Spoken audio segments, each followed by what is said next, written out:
A lot of people might actually know me from the times when I was still a copywriter. Actually, one of the first women to start posting about copywriting actively on social media. I mean, not counting obviously the like girls who are like 10 times better than I am, like Alex Catoni, like the big gurus who have actually been in this space for like a really long time. But I remember back in the day, like a lot of people were reaching out to me, like asking for help with copywriting. I was myself at 12K per month, and like quite consistently, I was able to find clients. I was at some point, my all of my friends were actually making fun of me for this, but I was working like an hour a day, like literally a few hours a week just to deliver for all my clients, and I was consistently pulling in like either like 12K, 8K per month. Obviously, like numbers would vary. But yeah, even when I was at the point where I pretty much dropped all of my clients and I had just one, I was still making almost 3K per month and doing barely any work, honestly, because at that point it was like all automated. It actually did take me like a lot of work to get to that point as well. I started out beginning of 2024. This is when I actually just like really started working with clients, like back and forth, learning the skill, kind of setting up the automations in place. I've created a beautiful network, especially on Instagram. Like a lot of girls that I follow, some of them got inspired to actually start copywriting themselves. And I even remember this one, another Ukrainian girl who messaged me like back in the summer. She's now, I mean, at that time she was making 3K per month without like much guidance, but just, really watching my videos and getting inspired by them. But with that being said, in August 2025, I quit everything and pretty much shut it down to do this one thing. But before I get into that, like a couple of things with copywriting. Number one, I just don't think that was made for me specifically. And what I really mean by that, there's just so much repetitive things. Like every single day you have to write the same emails. Every single day you work on sales page copy. It just becomes really repetitive. And at some point, it's just a matter of following the template. Now, I'm quite young and ambitious, so while I still have a lot of energy, my thought process was I want to learn as many things as possible and keep it as challenging as possible. Yes, I love copywriting. It's sales. Sales is super important, and it's super important to be able to write persuasively because you're always going to have to do it. Like, yeah, AI and everything is out there, but you gotta also know how to do it yourself because number one, that's gonna make you stand out, and number two, even right now, like you can spot AI so seamlessly, like easily.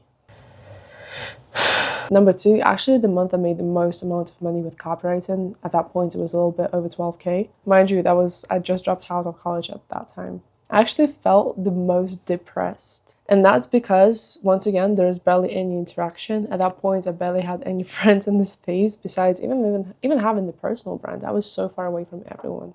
And number three, it was just something that never really fulfilled me. Like, yes, I am doing some kind of work, but I never felt but I was just like a ghost of someone else. Like I was just adapting someone else's language, and I realized like there's more to the game, you know? At that point, I did not know much about sales industry. I just knew it from like my clients that I was working with. I've helped so many people scale. I think in the pipeline we've generated over $700,000 for them. So that month it was February 2025. And this is when I just genuinely lost my spark fully. And what happened, I started sabotaging myself. I started ignoring my clients. Whenever someone would refer to me, I would never get back to them. I'd literally just reject all of the jobs. I'd literally reject money at that point. I did also feel like I was competing with AI because there were so many people out there who were trying to kind of just incorporate AI into their work. I was still one of those kind of people that was like, okay, AI, like, let's not risk it. I don't want to lose a job. So let me just keep on writing copy on my own. I'm quite confident in my skill anyway. But that, like, more delusional part of me was saying, girl, like, there's so much more that you can do. And, like, why not just give it a try? And I feel like what kind of topped it off, I'm terrible at time management. Like, I don't know, I'm working on that. But at the same time, like you have to kind of time block, you have to kind of motivate yourself to go and write those emails, like show up consistently. Like that's, I don't know, I hate that. I just like, as if I have a call already time blocked to my calendar, amazing, I'm just gonna do that. Like all those kind of reasons just piled up into one decision, which was, okay, it's time for a change, I gotta do something. And that delusion has led me to high ticket sales. So here's how it's going. I've already closed with 2 offers. It's quite fun. It's definitely more challenging. What even is high ticket sales? I mean, that's such a huge buzzword right now on social media. What I do specifically is closing. So like a product that's like from 3K to, I don't know, all the way to like 50K, that's just a high ticket. And what you do, you're basically a salesperson, whether it's for DMs, like just to book an appointment, or on a call, talking to people and kind of persuading them to buy. What's really funny, I got recognized from my content on my offers when I was closing and hopping on calls with leads, most commonly on the sales training, but what I found really funny was some of them were fitness. And fitness, the ICP, the women like 40, 50 years old. Guys, I did not know you were watching me, but I really do appreciate it. Love you. And I feel like there's so much opportunity for growth just moving forward because sales is everything. Copywriting is sales and pretty much any business is sales. Right?